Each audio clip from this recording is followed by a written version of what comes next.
Boa noite, Sr. Professor. De que é que vamos Boa falar noite. hoje? De que é que vamos falar hoje? Sobre o que vamos falar, sobre o que quiserem, porque o que ficou combinado é que a pessoa que vinha fazia uma pergunta e eu respondia se pudesse responder. Há uma questão que eu gostava de lhe pôr. Diga. Há muita gente a dizer que o seu programa se tornou um pouco monótono, este programa, porque o Sr. Professor expõe 2 ou 3 ideias, designadamente o elogio do ócio, a necessidade que as crianças, os jovens, não teriam de ser obrigados a estudar, os desígnios Nunca disse isso. para Nunca Portugal disse no isso, que não futuro. deviam ser obrigados a estudar. Digo que nas condições atuais eles têm mesmo que estudar, porque há tarefas de produção em que temos que nos empregar e de que temos que dar conta. Eu digo é que, exatamente, porque os sistemas de produção estão cada vez mais avançados, cada vez mais a máquina faz trabalho que caberia em geral ao homem, haverá mais crianças que não vão ser soldados produtores. Mas, portanto, estas Então era ideias, bom dar para eles a possibilidade de eles serem os poetas criadores que nasceram. estas ideias esgotaram-se nos primeiros programas e há uma certa repetição. Será que o seu sistema de ideias se esgota aqui? Não há nada para dizer além disto? Deve haver muita coisa. Simplesmente o que me acontece a mim é que, tendo eu chegado a um certo número de ideias que me parecem fundamentais e que vêm de todo Portugal que tem sido, a fatalidade é repetir. Para quem dizer coisas novas se eu não as acho essenciais e se não as acho essenciais para Portugal? Mas então, se calhar, Andar não. à procura da última edição francesa para comentar uma coisa que não presta para nada? De jeito nenhum. Justamente. Vamos, portanto, insistir naquilo que me parece a mim fundamental. E eram precisos tantos programas para dizer isso? Isso eu não sei, mas não fui eu quem marcou 13 programas. Eu talvez tivesse dito tudo logo no primeiro programa. Marcaram-me 13, não sei porquê. Justamente o Sr. Professor diz que não está à espera da última edição francesa. Há mais de 30 anos que estas ideias suas vêm sendo repetidas sem trazer nada de propriamente inovador. Apesar de tudo, o mundo evoluiu muito nestes 30 anos. Certamente. Será que não estuda... Meu amigo evoluiu sempre no sentido em que queriam que ele evoluísse os portugueses do século XIII. Muito mais atrasados e muito mais repetidores que eu. Mas os portugueses pouco têm a ver com a evolução do mundo nas últimas décadas. Não, Está de acordo com isso? muito. Então não foram eles que transportaram o Império Romano ao mundo? O mundo de hoje é feito por portugueses. Mas não é feito por aqueles portugueses que ficam pelas edições francesas. Foi feito por portugueses que pensaram por eles próprios e que ficaram durante séculos afirmando aquilo que lhes parecia essencial. Tanto no aspecto metafísico, teológico, se quiser dizer, e eu prefiro sempre dizer teológico a dizer metafísica, porque marca melhor exatamente a posição que eles tomavam, e por outro lado, a tal história em que eles insistiam de que a criança deve ser imperador do mundo e que não é obrigando a aprender a aritmética ou latim ou qualquer coisa dessa, que a criança, desviada daquilo que é por natureza, vai ser imperador do mundo. Por outro lado, deixa-me dizer, por outro lro, os portugueses tinham como ideal que um dia a vida fosse gratuita. Continua a ser um ideal defensável hoje. E que não houvesse prisões, outro ideal defensável. Para que é preciso coisas novas? Eu não percebo para quê. O Sr. Professor põe os portugueses no lugar de povo eleito. Não ponho. Eu apenas disse contra os portugueses, não que eles são um povo eleito, mas que façam o favor de se eleger. Isto é, de procurar alguma coisa que os valha. E de não ficar tantas vezes em pequenas discussões em coisas que são a porcaria que não vale a pena fazer. Mas olhando para o lugar dos portugueses no mundo hoje em dia, não parece que eles se estejam em posição de eleger. Diga. Olhando para o lugar dos portugueses no mundo hoje em dia... O senhor acha pequeno? A que é que o senhor chama português? Qual é o protagonismo que os portugueses têm hoje no mundo? Eu pergunto ao senhor o que é que o senhor acha que é português. O Fernando Pessoa diz, a minha pátria é a língua portuguesa. É esse o seu conceito de português? Então, se formos por aí, há milhões e milhões de portugueses no mundo hoje. Isto é, de homens que falam português. Olha só os quase 150 milhões do Brasil. Mesmo esses portugueses de que fala não têm um grande protagonismo na história hoje em dia? Não, acho que não. Acho que não. Bem, porquê? Eles não têm o protagonismo de continuar defendendo hoje e procurando hoje fazer, ser aquilo que os outros antigos tinham como ideal. Porque quem lidera no campo das ideias ou no campo da tecnologia, no campo da ciência, não são os portugueses. Os alemães e os japoneses que façam a tecnologia, porque isso não tem importância. É um aperfeiçoamento do martelo ou da broca. Mas eu falo também das ideias. Não. O que tem importância é pôr os princípios fundamentais para que serve essa tecnologia, o que nós queremos fazer com ela e a que ponto vamos chegar se empregarmos bem. O português só tem que empregar bem a tecnologia e às vezes inventá-la. como sabe, o português navegou... Já inventou em tempos, mas agora não inventa nada. Diga. O português em tempos inventou tecnologia, mas agora não inventa nada.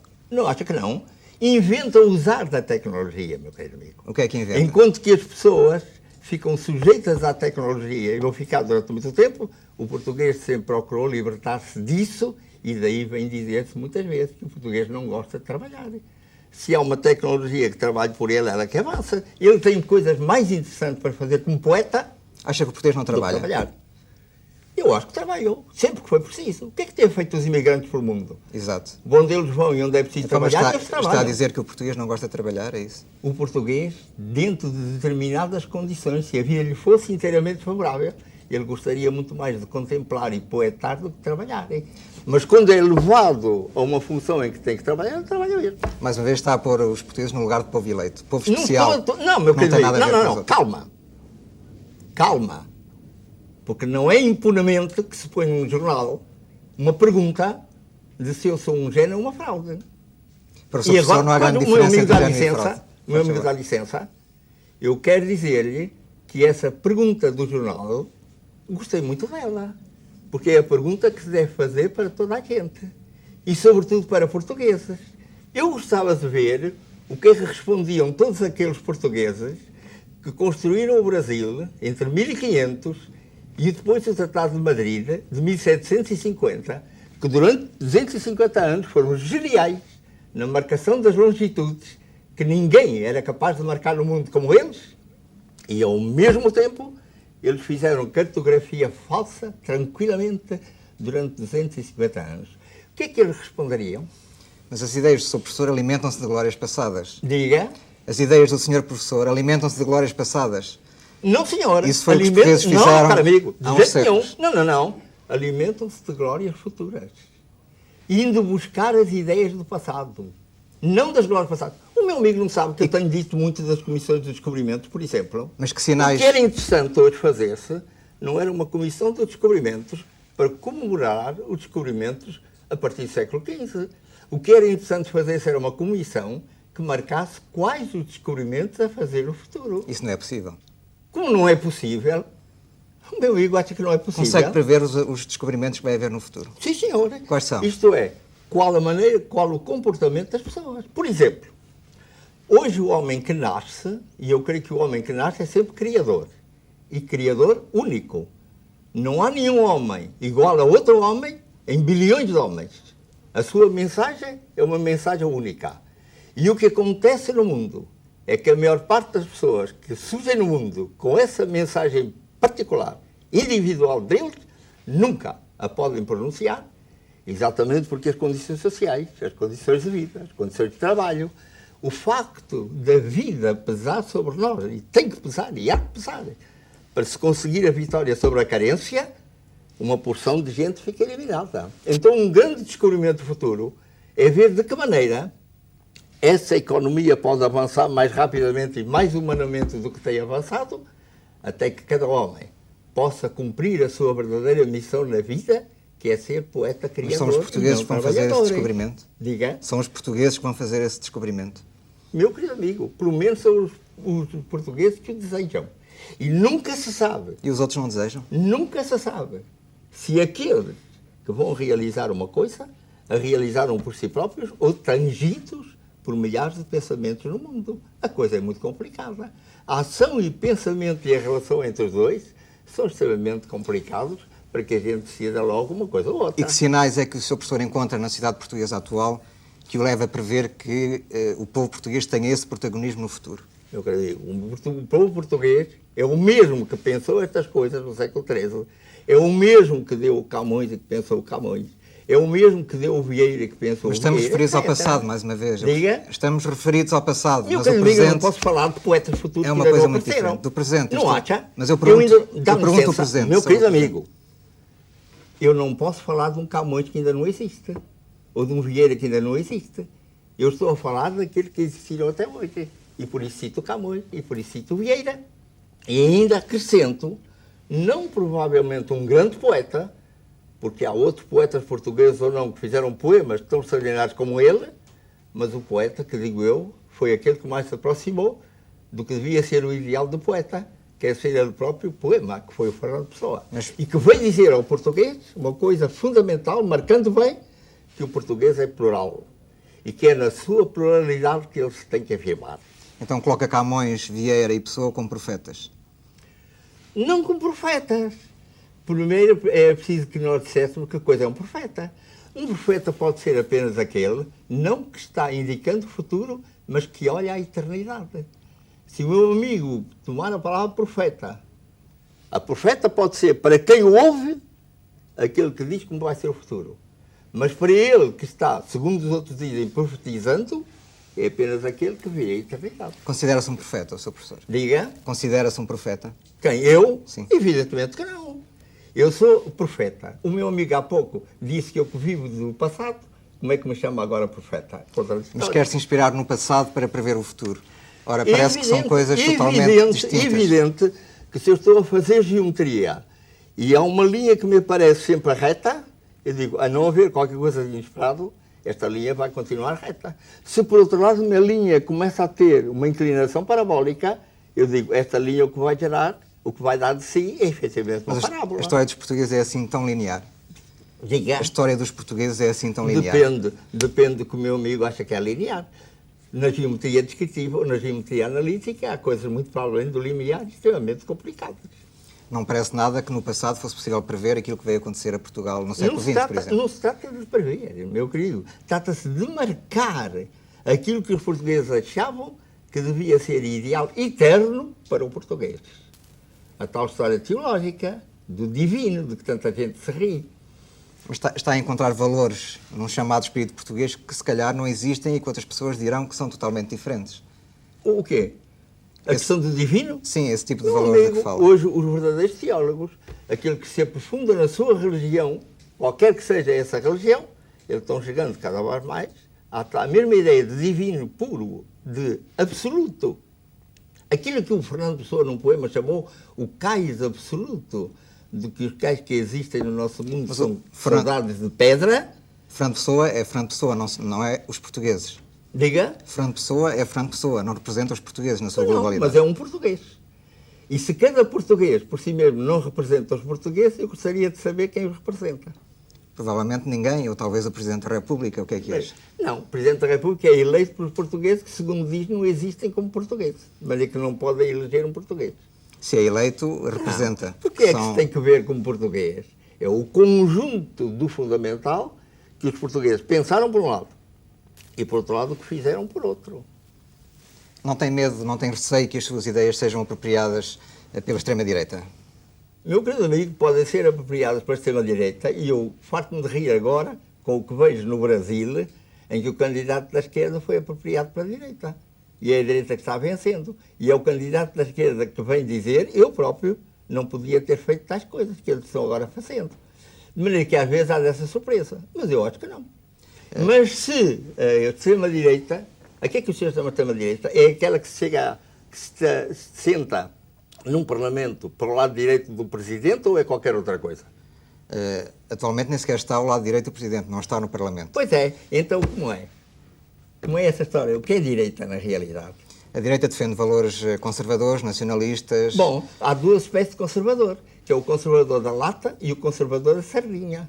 Pois, mas o conservador da sardinha é útil, daquilo que há útil em termos pode políticos alimentar. Ideológicos. O conservador da lata que se deita fora não presta para nada, que é o que acontece a grande parte dos conservadores.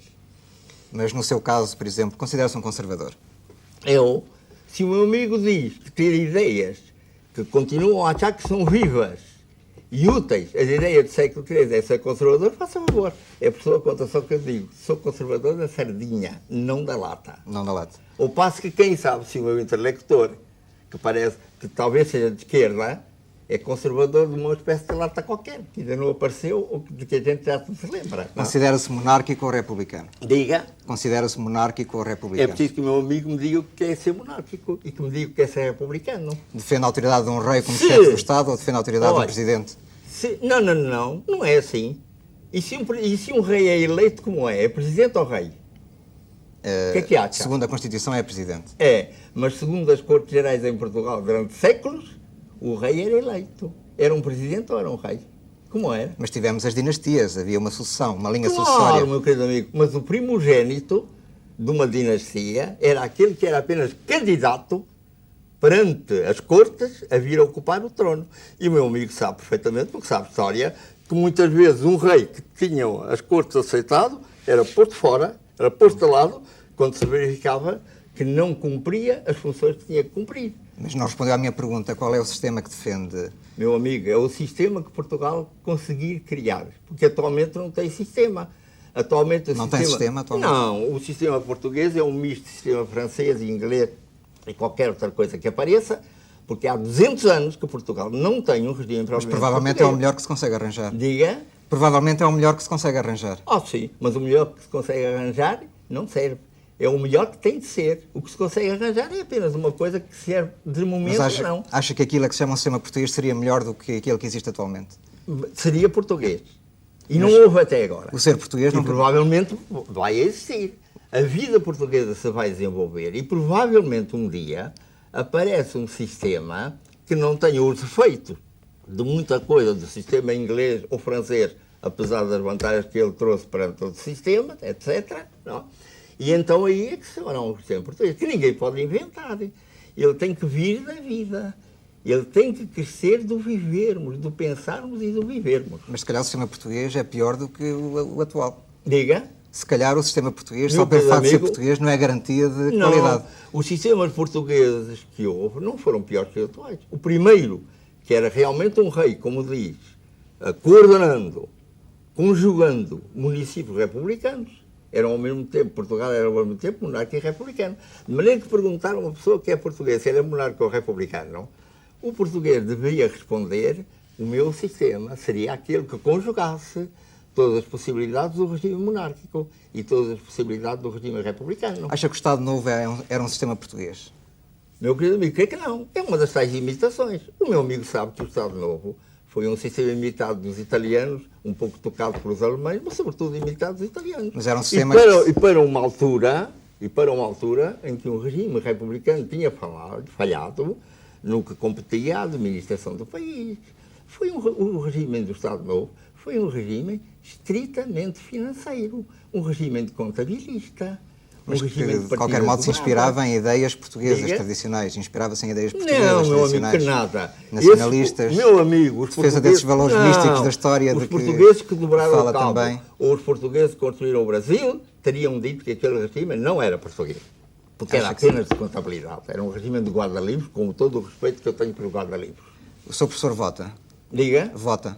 Sim, voto se me apetece votar ou quando sou obrigado a votar. Mas vota por obrigação ou vota porque lhe apetece? Voto porque me apetece, porque se me apetecesse não votava. E vota à esquerda ou à direita? Meu amigo, eu voto naquilo que me parece certo. Mas não quer dizer se vota à esquerda ou à direita? Não vou por rótulos. O meu amigo julga que eu vou por rótulos. Julga que se veja uma loja, este é o melhor presunto do mundo, é o presunto que eu como. Não, vou provar, vou experimentar e só como Deus se me apetece. Escolhe livremente o seu voto em cada campanha eleitoral, é isso? Meu querido amigo, eu não quero saber das campanhas eleitorais para nada. Eu quero saber das ideias que as pessoas têm e depois da maneira como as vão defender ou praticarem. De resto, isso hoje no mundo é extremamente fácil. O meu amigo, no fim de contas, hoje, para leste e oeste e tal, o que se está falando? Está-se falando em que deve haver uma liberdade de cada pessoa dizer o que é que prefere, vamos chamar a isso a democracia, e por outro lado, que é a obrigação de todo o governo tomar atenção à maneira que as pessoas vivem, é o que quer dizer social. Hoje todos os partidos tendem, de uma maneira ou outra, a chamar-se de social e de democrata. De maneira que hoje é muito fácil de escolher. É mais pelo feitio do nariz que a pessoa escolhe por outra coisa. Também é isso que acontece consigo? Diga? É isso que acontece consigo também? Não, evidentemente que não. Evidentemente que eu posso escolher, e vá lá ver, tenho a vaidade de dizer que talvez escolha mais ou menos certo, mas já lhe vou marcar um episódio em que eu escolhi errado. E depois deu certo. Não? Quando Jânio Quadros se apresentou como candidato no Brasil para ser presidente, eu votei contra, porque achei que o Brasil iria melhor com o outro candidato, com o Teixeira Lopes.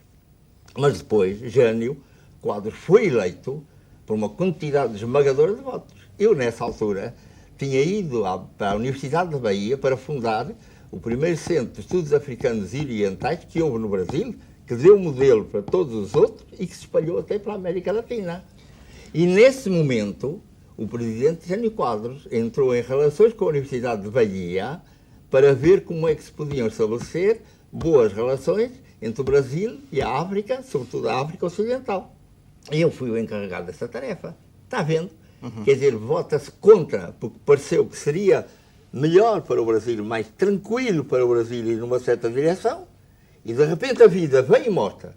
E diz, há momentos em que pode ser que a vida seja perturbada, mas é preciso fazer alguma coisa que fica para todo o futuro. Sr. Professor, é E religioso. o resultado qual foi? O resultado foi que, ao passo que a política interna do Brasil tem sido, como o senhor sabe, bastante perturbada, a sua política externa da ligação entre a África e o Brasil, há 20 anos que dura. É religioso. Diga. Se é religioso. Precisava que o meu amigo me dissesse o que é ser religioso. Acredita na existência de Deus. Diga. Acredita na existência de Deus. É preciso que o meu amigo me dissesse que coisa é Deus. Não, pergunto-lhe assim, o que é para si Deus? A ideia de Deus, que aparece em todas as religiões, me parece a mim, que poderia ser substituída, porque a palavra Deus é muito difícil de chegar até a raiz indo-europeia, que liga com o teós grego e todas essas coisas, que era muito mais interessante que se visse na palavra que se exprime, na ideia que se exprime por meio da palavra Deus, por exemplo, a criatividade absoluta. É nisso que acredita? Na criatividade, evidente, pois se aparecem as coisas criadas em que eu ainda acreditasse não que existe a criatividade. E na essência da Não alma... acha que seria esquisito acreditar que existem coisas criadas e não acreditar na criatividade, é? A ciência tenta arranjar uma explicação Diga. para tudo. A ciência tenta arranjar uma explicação para tudo o que é criado. Independente da existência divina. Meu amigo, a linguagem da ciência é a matemática. E até hoje a matemática ainda não está completa. Vamos a ver agora se com essa história da geometria fractal e coisas semelhantes, a matemática avança mais um passo. Porque se ela tivesse avançado todos os passos que é necessário, nenhum físico ficava repousado no princípio de Heisenberg, que apenas garante uma probabilidade. De maneira que julgar que a ciência resolve todos os problemas, sim, se um dia ela encontrar equações para tudo, certamente resolve. Até hoje não encontrou. E acredita na alma existindo independentemente Meu do amigo, é corpo como suporte o físico. meu amigo está a empregar palavras de que eu exijo a definição. O que é que o meu amigo entende por alma? Acredita na vida depois da morte. Não, eu estou-lhe a perguntar o que é que entende por alma, para ele poder responder, senão a sua pergunta fica sem a resposta minha. Não acha que há uma definição de alma que existe nos Eu não dicionários, sei nos se há, conceitos que das não há, eu pessoas? pergunto qual é a sua. Um espírito que existe independentemente da essência do Bom, corpo. então agora me diga o que é espírito. Espírito em latim significa o sopro. Faça Sim, mas favor eu de dizer o gostava que é mais isso em de- linguagem nossa. Gostava de falar de ideias e não de palavras. Porque Não, senão- meu amigo, não. As ideias se exprimem por palavras, porque senão bastaríamos estarmos em silêncio diante do outro. Acredita na reencarnação. Meu amigo, é preciso dizer-me que coisa é essa da reencarnação. O meu amigo está a perguntar por uma série de coisas e eu pergunto-lhe o que é que o meu amigo entende por elas e o meu amigo não responde. São conceitos comuns que existem na cabeça das pessoas, na vida cotidiana. Penso que não vale a pena sim, estar a definir as isso. pessoas acreditam nisso, talvez. O Sr. Pessoas Professor que o não. meu amigo, que o meu amigo conhece e a quem diz se acreditam ou não na reencarnação, eles dizem sim ou não. Eu não digo sim ou não. Eu peço que o meu amigo me diga que coisa é a reencarnação. E na astrologia? Quer- E que o meu amigo diga o que é astrologia. É essa coisa de cada jornal. Qual é o- Meu amigo qual é já o seu reparou? signo? Meu amigo, não sei se o Expresso publica ou não publica. Não publica. Qual é o seu Vai. signo?